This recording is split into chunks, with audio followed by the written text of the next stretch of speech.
Hey folks, today I'm going to talk about there is no such thing as too expensive in real estate. Before we jump in, whenever you're ready, there are 3 ways that can help you. Investing in our next deal.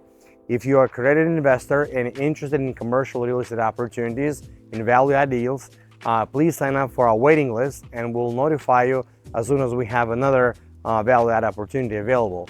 Second, partner up on a deal.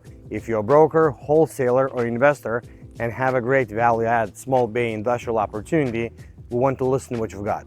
And third, you can book one-on-one call and do a personalized advice through a video conference with me, and you can find the link somewhere down below in the YouTube comments. Now let's get to business. This year I learned that there's no such thing as too expensive per square foot in a value-add commercial real estate. I'm talking about 3 times higher acquisition price, 10 times higher insurance cost, a market pretty much an all-time highs, rents unsustainably high, and purchase price pretty much also at replacement cost. All of this made me really outside of my comfort zone, and yet it was one of the best deals of all time. Now hang on, I'll wrap my takeaways at the end of this video. So let's dive in. We bought a small bay industrial facility at 16260 Old US 41 in Fort Myers, Florida.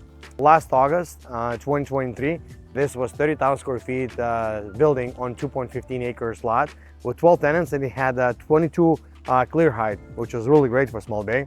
The average income within 5 miles was 92,000, and population within 5 miles was 119,000. We found this deal through a broker who previously sold us another self-storage facility in Lehigh Acres. We made 3 offers. One of the offers was cash offer, another 2 offers were seller financing offers. But we didn't get the deal, seller took another buyer. However, when the first buyer fell through, the seller called us back and we resubmitted those offers and we got the deal. Seller accepted it. We struck the deal at $2.7 million, with $2.16 million was seller financing at 5.75 rate, interest only for 5-year term. Let me talk about pros of this deal. First is location. Fort Myers is a hot market with a high demand and solid income levels and very diverse population, which is perfect for looking for an investment. The second was a property type, which was small bay industrial facility. That's the type we're very familiar with and we know how to lease it up. The third was financing. We closed the deal on August 23rd, 2023, right at the time when the interest rates were rising, and we secured seller financing at 5.75 interest rate, interest only, which was a great advantage to get for us. And the last pro, leasing demand. Our experience with other properties in the area, like small bay industrial in Lehigh Acres, that we have another property, confirmed that really high demand in Fort Myers market. Now, let me share about cons. The purchase price of the property was $90 a foot, which was way higher than our usual Midwest purchase price in value add, which is $30 to $40 a foot.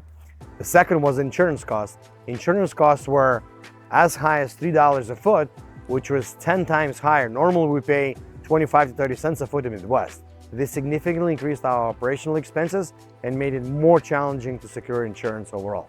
Now let's talk about pro forma. When we bought this property, it was fully leased to 12 tenants under month-to-month leases. They were rented $8 to $9 gross, which was barely covered our camps. Now, we projected that within 12 months, we approximately can invest about $50,000 in improvements, and we can boost our property's income to $369,000 a year. This plan involved changing all leases triple net, which significantly increased property value and cash flow. Now, next one, let's talk about deal structure. Deal structure was pretty simple. My partner, Shay, and I each hold 40% interest in the property. My partner, Rafik, joined an LLC with 20% ownership, providing capital and strategic help. On top of that, we set aside additional profit sharing, aka phantom equity, for a leasing broker who will be essential filling the leases and managing the future of the sale of this property. I'll explain more about the role and how it will impact us later. Now let's talk about leasing strategy. We launched our leasing efforts right after going on a contract, as we always do. During due diligence, we started talking to tenants about their plans and potential lease renewals. This helped us really identify long-term tenants and who is leaving, who is not.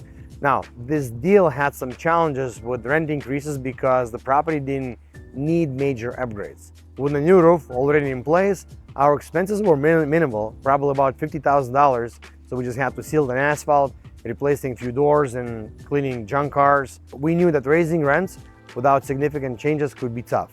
So once our earnest money went hard, we started negotiating with tenants right away. instead of raising prices right away, we set expectations to our tenants that we'll be increasing rents to match market. So we asked them to check out what's available on the market and just talk later to us.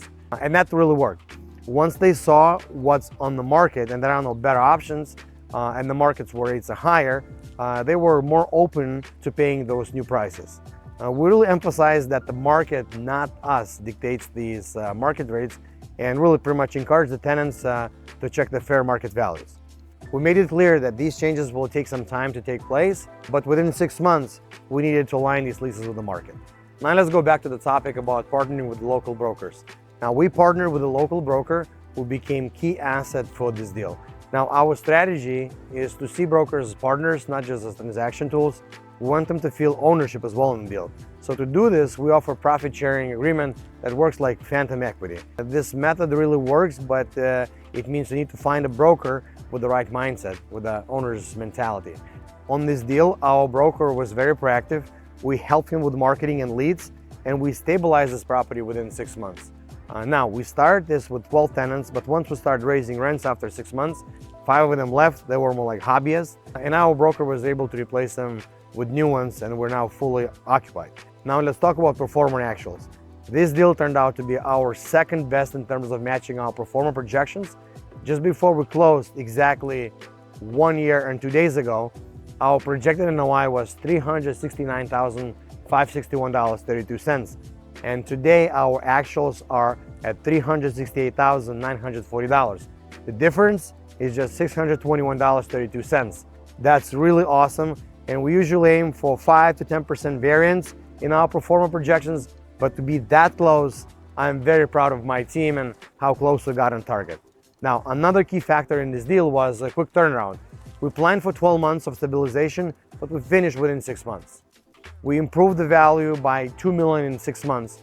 Now, this was just a reminder to me that this type of deal was, for example, compared to $10 million over 3 years improvement, is 12.8 times better. Now let's talk about cash flow and distributions. Our initial plan was to stabilize the property and then sell it.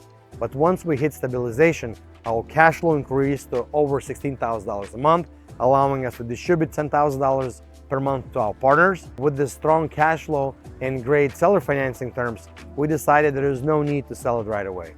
Now, with interest rates being still at 7% or higher, there is no much incentive to refinancing either. Now let's touch on listing the property. We tested the market at $5.2 million and our minimum target was $5 million. We got 3 offers with the highest at $4.6 million.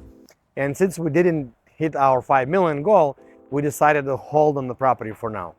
We'll keep assessing our options, and once the interests go down, we'll think about whether to sell or refinance. Next, let's talk about my big idea. After completing this deal in Fort Myers, we realized that small bay industrial market remains largely untapped by institutional investors.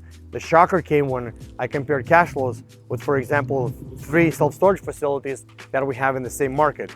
And although they traded lower caps, their cash flows were 2 to 5 times lower compared to those stabilized small bay assets. Now, as a result, Shay and I have decided to really shift our focus, and we already sold our self-storage facilities in Illinois, Wisconsin, and we just closed 1 facility in Tennessee last week.